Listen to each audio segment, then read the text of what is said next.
नमस्कार, मैं हूं आपके साथ अंकिता पाल। बुलेटिन की शुरुआत करती है। हरियाणा बीजेपी के प्रदेशाध्यक्ष नैब सिंह सैनी ने कहा कि साल 2024 के लोकसभा चुनाव को लेकर हर लोकसभा क्षेत्र में कार्यालय खोला गया है। दरअसल आपको बताते चलें कि चुनाव कार्यालय खोले जा रहे हैं। बीजेपी लोकसभा के चुनाव में विकास के मुद्दे पर चुनाव लड़ेगी, क्योंकि प्रधानमंत्री नरेंद्र मोदी के 10 साल के कार्यकाल में भारत में अंतिम व्यक्ति तक सुविधाओं को पहुंचाया गया है। बीजेपी प्रदेशाध्यक्ष ने तोशाम में आयोजित रैली में कई लोगों को बीजेपी में ज्वाइन भी कराया। आयुष्मान योजना के माध्यम से 5 लाख रुपए का इलाज सुनिश्चित भी किया गया।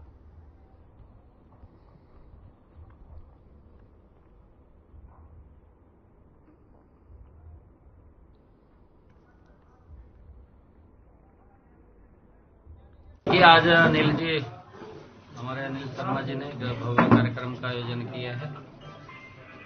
नरेंद्र मोदी जी की नीति है, मनोहर लाल जी की नीति है, उनसे प्रभावित होकर के कई लोगों ने आज पार्टी को भी ज्वाइन किया है और एक बड़ा कार्यक्रम है। यहाँ इस तोशाम के अंदर उन्होंने बड़ी रैली का आयोजन किया है, जिसके अंदर हजारों की संख्या में लोग और बहनें यहाँ पर पहुंची हैं। मैं अनिल जी को बहुत बहुत बधाई देना चाहता हूं। और 2024 का इलेक्शन है, 2024 के अंदर क्योंकि हमारी लोकसभा के सभी चुनाव कार्यालय भी खुल गए हैं, जल्दी ही विधानसभाओं के कार्यालय भी खुल जाएंगे। आदरणीय मुख्यमंत्री जी कल 90 के 90 विधानसभाओं के कार्यालयों को श्री गणेश करने वाले हैं। और क्योंकि हमने 10 की 10 लोकसभा की सीट, नरेंद्र मोदी जी ने जो 10 वर्षों के अंदर इस डबल इंजन की सरकार ने काम की है, मनोहर लाल जी और नरेंद्र मोदी की ईमानदारी से काम किए।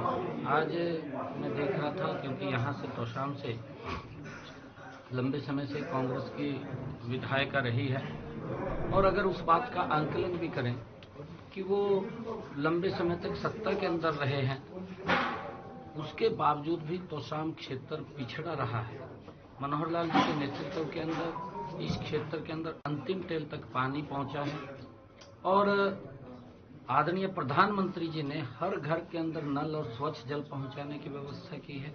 इन सब बातों को लेकर के चाहे विकास के इस क्षेत्र की बात हो, विकास के अंदर भी ये दूसरे अन्य क्षेत्र से ज्यादा विकास के कार्य है।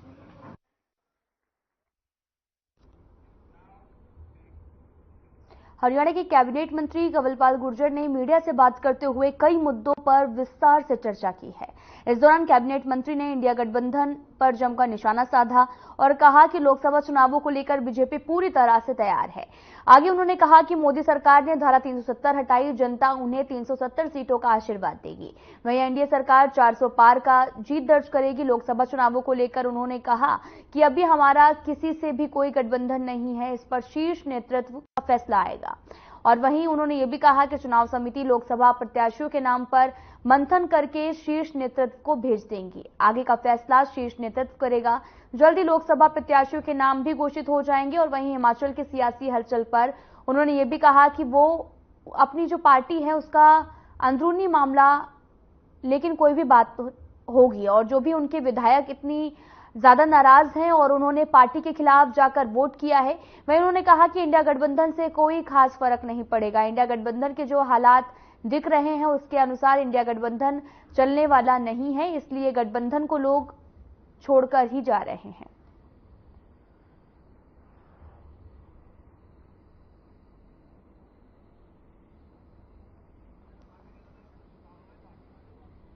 ये लक्षण तो उसके चलने के हैं नहीं।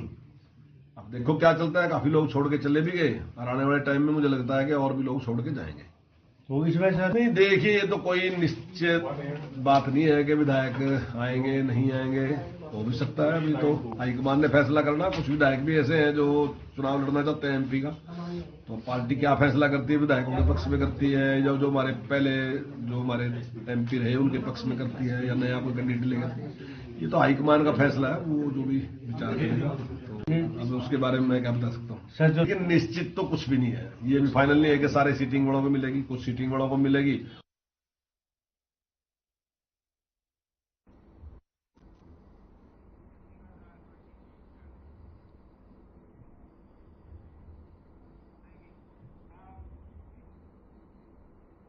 चंडीगढ़ से बड़ी खबर आ रही है। आपको बता दें कि हरियाणा पुलिस प्रशासन में फेरबदल देखने को मिला। 18 पुलिस अधिकारियों के तबादले हो गए हैं।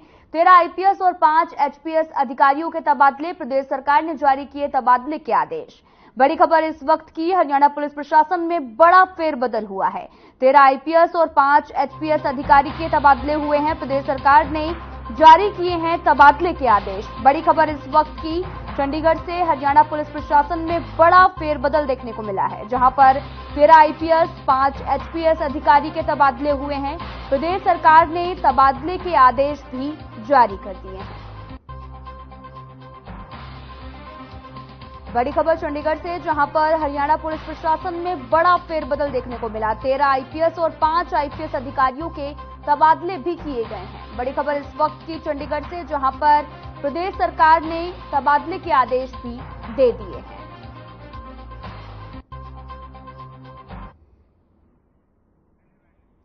आपको बताते चले कि हरियाणा पुलिस प्रशासन में बड़ा फेरबदल देखने को मिला। 13 आईपीएस और 5 एचपीएस अधिकारी के तबादले हुए। आप लिस्ट भी देख सकते हैं, जहां पर 13 आईपीएस और 5 एचपीएस अधिकारियों के तबादले की ये लिस्ट है। और कुल मिलाकर आप तस्वीरें भी देख सकते हैं, जहां पर 13 आईपीएस के नाम हैं और 5 एचपीएस अधिकारियों के तबादले किए गए हैं। और प्रदेश सरकार ने तबादले के आदेश भी दे दिए हैं। कुल मिलाकर 18 लोगों का तबादला किया गया है और इसको लेकर लिस्ट भी जारी कर दी गई। आप देख सकते हैं, जहां पर 13 आईपीएस अधिकारियों के नाम है, तो वहीं 5 एचपीएस अधिकारियों के तबादले के आदेश भी दिए गए हैं, जिनके नाम यहां पर शामिल हैं। प्रदेश सरकार ने तबादले के आदेश भी जारी किए हैं। हरियाणा पुलिस प्रशासन में बड़ा फेरबदल देखने को मिला है।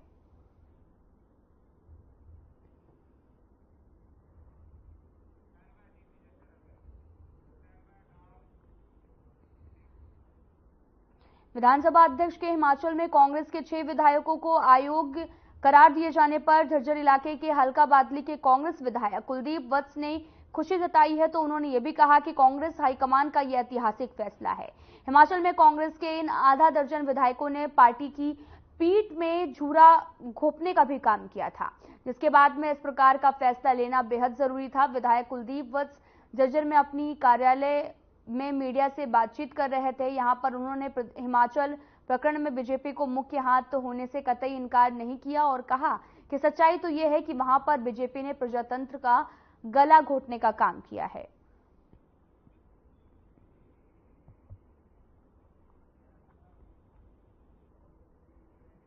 देखिए, मैंने लेटर लिखा है मुख्यमंत्री को। मैं आपको बता दूं, बड़ी हैरानी की बात बता रहा हूं, इस रोड की हालत भी खराब होगी कुछ 4 महीने में ही। उसके बाद मैं आपको बता रहा हूं, मैंने जो 25 रोड हमें मिले थे, बादली टू बुपनिया, उस रोड की हालत भी ऐसी है। बादली टू गवाना माजरी होते हुए भादरगढ़ जा रहा है, उस रोड की भी हालत है। फिर मैंने बुपनिया टू नूना माजरा शाहपुर देसलपुर होते हुए उसकी भी हालत है। तो ये पूर्ण रूप से इनके रोडी भी हजम है, क्रेशर भी हजम है, पत्थर भी इनके हजम है और पूर्ण रूप से भ्रष्टाचार इसमें हो रहा है। और मुख्यमंत्री जी इसमें आंख मूंद के बैठे हैं। जेजेपी के हमारे जो डिप्टी सीएम है, वो नहीं कहते कि मैं ना खाऊं ना खाने दूं। उसने पूर्ण रूप से ठेकेदारों के साथ मिलकर इसका ये हालात है।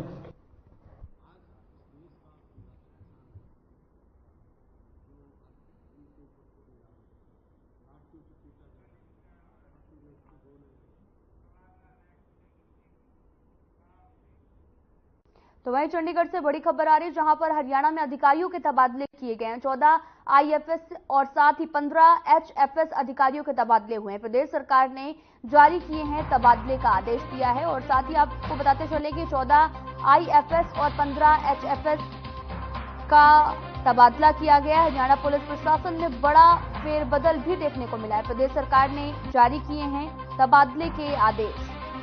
हरियाणा में अधिकारियों के भी तबादले किए गए हैं। हालांकि अभी थोड़ी देर पहले खबर आई थी कि हरियाणा पुलिस प्रशासन में बड़ा फेरबदल हुआ है, जहां पर 13 आईपीएस और 5 एचपीएस अधिकारी के तबादले किए गए। तो वहीं दूसरी तरफ प्रदेश सरकार ने फिर से आदेश जारी किए हैं, जहां पर आपको बताते चले कि हरियाणा में अधिकारियों के तबादले किए गए हैं, जिसमें से 14 आईएफएस और 15 एचएफएस के अधिकारी हैं। और साथ ही आपको बताते चले कि हरियाणा में अधिकारियों के तबादले किए गए। प्रदेश सरकार ने जारी किए हैं और तबादले के आदेश और साथ ही तबादला किया गया है।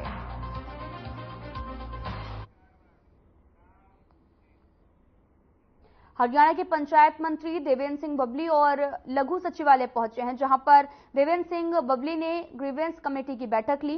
इस दौरान उन्होंने 13 शिकायतों में से 8 शिकायतों का मौके पर समाधान किया, तो वहीं 5 शिकायतों को जांच कर अधिकारियों को रिपोर्ट बनाने के साथ साथ जल्द समाधान करने के आदेश दिए हैं। इस दौरान उन्होंने अधिकारियों को भी फटकार लगाई है।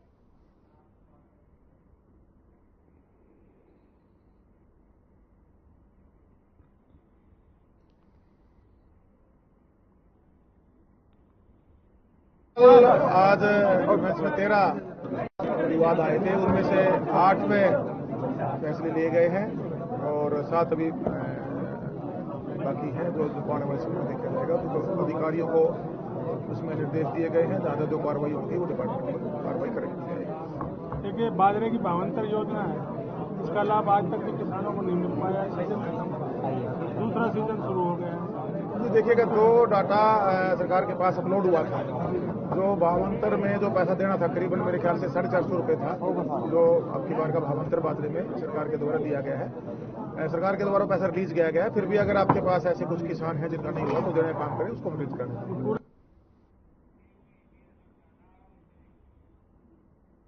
हिमाचल प्रदेश में राजनीतिक उठापटक कम होने का नाम ही नहीं ले रही, जहां कर आपको बताते चले कि भूपेंद्र सिंह हुड्डा ने प्रदेश में राजनीतिक संकट खत्म होने की बात कही है, लेकिन विक्रमादित्य सिंह ने 6 बागी विधायकों से मुलाकात कर इन बातों पर फिर से सवाल खड़ा कर दिया है। हुड्डा ने कहा कि किसी से भी मिलने से में कोई भी ऐतराज नहीं है। विक्रमादित्य सिंह के दिल्ली जाने पर हुड्डा ने कहा कि अपने कामों को लेकर दिल्ली जाने में क्या बुराई है। हिमाचल में 5 साल कांग्रेस की सरकार चलेगी। सुखविंदर सिंह सुक्खू भी सीएम हैं और साथ ही विधायक विक्रमादित्य के बागी विधायकों से मिलने पर भूपेंद्र सिंह हुड्डा ने कहा कि इस पर किसी को आपत्ति नहीं होनी चाहिए।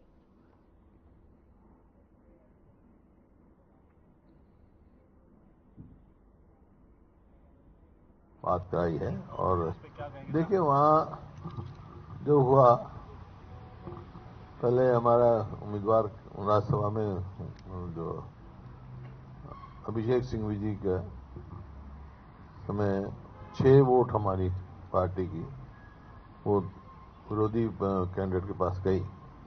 बड़ा दुर्भाग्यपूर्ण हुआ वो, क्योंकि हिमाचल की संस्कृति में कभी नहीं सुना मैंने।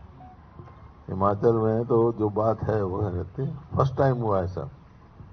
तो जो उसके बाद स्पीकर ने जो फैसला लिया, तो वहाँ पर जो आपस में मतभेद थे थोड़े मोटे, वो हमने प्रयास किया, दूर हो गए, आपस में उनकी बात कराई है और अब जो है मजबूती से लोकसभा का चुनाव लड़ेंगे इकट्ठे।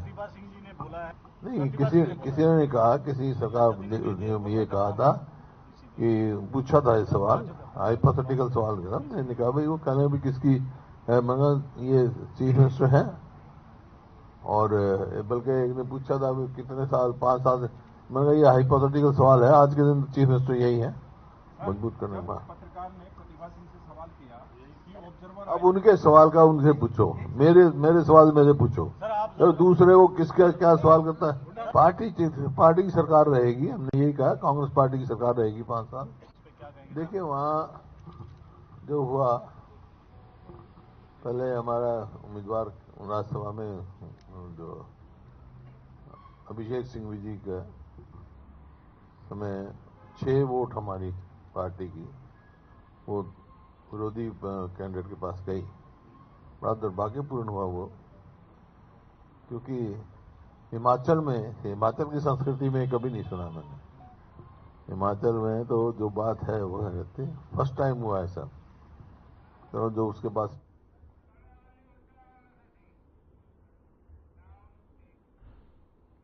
नाफिज सिंह राठी की हत्या मामले में कांग्रेस राज्यसभा सांसद दीपेंद्र हुड्डा का बयान सामने आया है। आपको बताते चले कि दीपेंद्र ने बदमाशों को नसीहत देते हुए कहा कि बदमाश या तो अपराध छोड़ दें या फिर प्रदेश छोड़ दें। अगर हरियाणा में हमारी सरकार बनती है तो हम अपराध छुड़वाने का काम करेंगे। ना छोड़ दें, अपराध छोड़ दें, नहीं तो परिवर्तन होगा, कांग्रेस पार्टी की सरकार बनेगी और सरकार जब बनेगी तो हम ऐसे अपराधियों को छोड़ेंगे नहीं। आज मैं ये दोबारा से एक चेतावनी आपके माध्यम, क्योंकि ये सरकार तो फेल है, खट्टर सरकार फेल हो गई। ये केवल पुलिस का बल का प्रयोग प्रदेश के हर वर्ग के ऊपर अत्याचार करने के लिए करती है। प्रदेश का आड़ती आंदोलन करता है तो उस पर पुलिस बल, कर्मचारी ओल्ड पेंशन स्कीम के लिए आंदोलन करता है उस पर लाठीचार्ज, सरपंच आंदोलन करते हैं उस पर लाठीचार्ज, किसान आंदोलन करता है तो किसान पे लाठीचार्ज, कहीं गोलीबारी, कहीं आंसू गैस।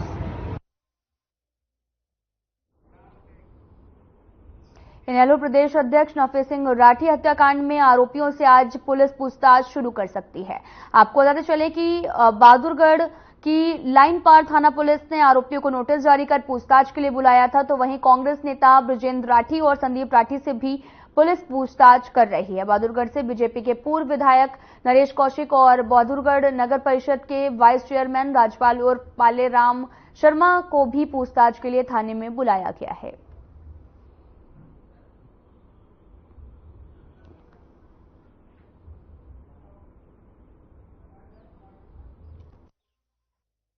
ऐसा है, जो 3 दिन पहले हमारे गांव जटवाड़े में श्री नफे राठी जी की अज्ञात आदमियों ने हत्या कर दी, उसके लिए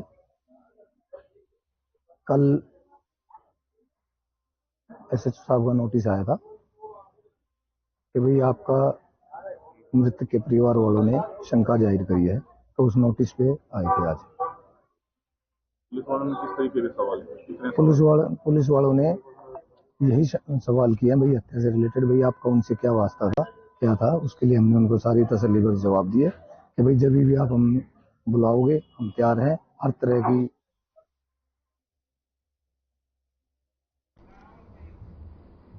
अंबाला छावनी में शातिर चोरों ने एक घर के ताले तोड़कर घर में रखे जेवरात पर हाथ साफ कर दिया है। चोरों को पता था कि घर में कोई है नहीं और लिहाजा चोर दीवार फांद के घर में घुसे थे, ताले तोड़े और अलमारी में रखे जेवरात चोरी करके लेकर भाग गए। आपको बताते चले कि पुलिस के हाथ चोरों की मोटरसाइकिल पर जाते हुए सीसीटीवी फुटेज भी मिली है, जिससे पुलिस ने अज्ञात चोरों के खिलाफ मामला दर्ज कर चोरों की तलाश शुरू कर दी है।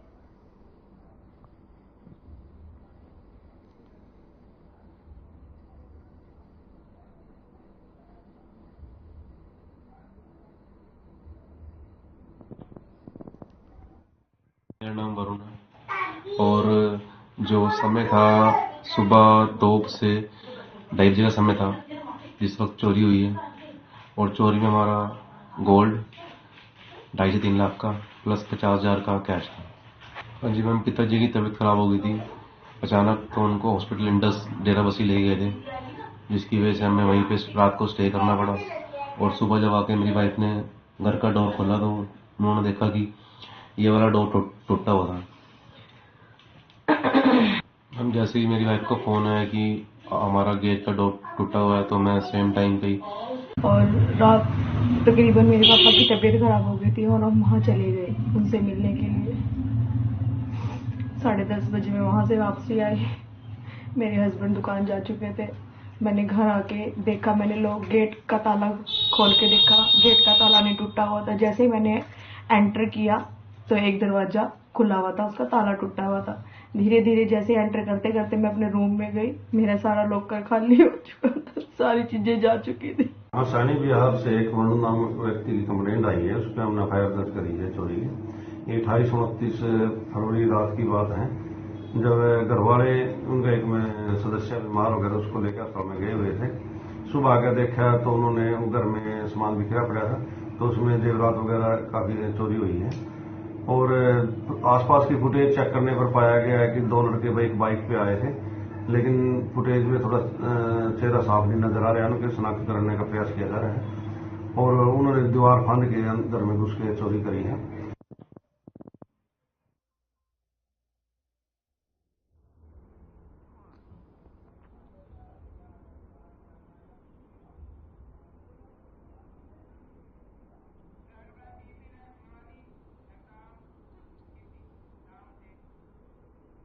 तो खबर नूह से है, जहां पर आपको बताते चलें कि नूह जिले के टपकान में बनाए गए परीक्षा केंद्र में शुक्रवार को 12वीं कक्षा के उर्दू का पेपर लीक हो गया है। पेपर सोशल मीडिया पर आउट होने की सूचना मिलने के 15 मिनट में ही स्क्वाड फ्लाइंग टीम ने मौके पर पहुंचकर विद्यार्थी को दबोच लिया। Board chairman doctor VP Yadav ने भी बताया कि हरियाणा विद्यालय शिक्षा बोर्ड द्वारा नकल पर अंकुश लगाने के उद्देश्य से शुरू किया गया था अल्फा न्यूमेरिकल कोड अब अपना काम करने लगा है। दोपहर 1:15 के करीब सोशल मीडिया के माध्यम से उर्दू का पेपर प्राप्त हुआ और उस पेपर का दर्ज alpha numerical code C2 code number देखकर उन्हें तुरंत पता लग गया कि यह नूंह जिला के राजकीय वरिष्ठ माध्यमिक विद्यालय टपकान के B2 के परीक्षा केंद्र का परीक्षा दे रहे छात्र का है।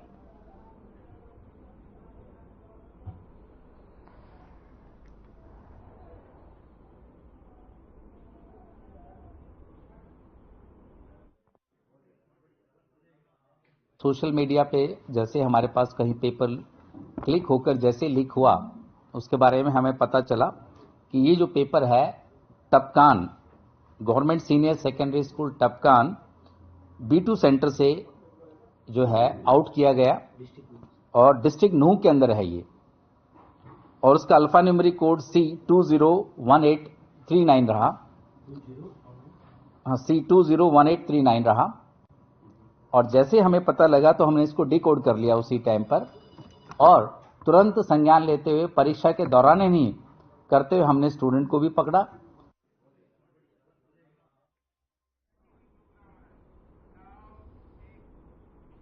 गुरुग्राम पुलिस को बड़ी सफलता हाथ लगी। आपको बताते चले कि पुलिस ने लूट और हत्या के मामले में फरार चल रहे एक आरोपी को गिरफ्तार किया है। आरोपी ने नूंह में एक व्यक्ति की हत्या करने के साथ में आपको बता दें कि गुरुग्राम में लूट की 2 वारदातों को अंजाम भी दिया था। गुरुग्राम पुलिस ने आरोपी पर 5,000 का इनाम भी घोषित किया था। आपको बताते चले कि बदमाश पर पुलिस का जो शिकंजा है वो लगातार बढ़ता जा रहा है और हत्या की वारदात को अंजाम देने वाले आरोपियों को पुलिस ने गिरफ्तार कर लिया है। पुलिस को ये एक बड़ी सफलता मिली है। दरअसल पूरा मामला गुरुग्राम का है, जहां पर बदमाश चोरी और हत्या के मामलों में लिप्त थे, जहां पर पुलिस ने उन्हें मौके पर गिरफ्तार किया और साथ ही ये पुलिस को एक बड़ी सफलता हाथ लगी है। ये पूरा मामला गुरुग्राम का है।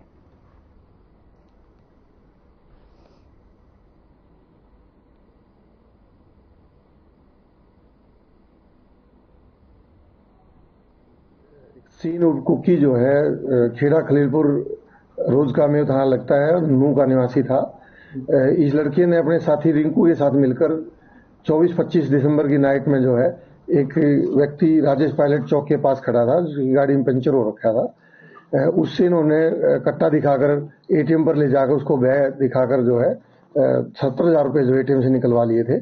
उसके बाद इन्होंने 5 और 6 की नाइट में जो है एक और वारदात जो है एक तीसरे साथी को सन्नी को साथ लेकर इन्होंने एक वारदात की। उसमें भी इसी तरह एक लड़का जो है लड़का लड़की रोड के किनारे खड़े थे।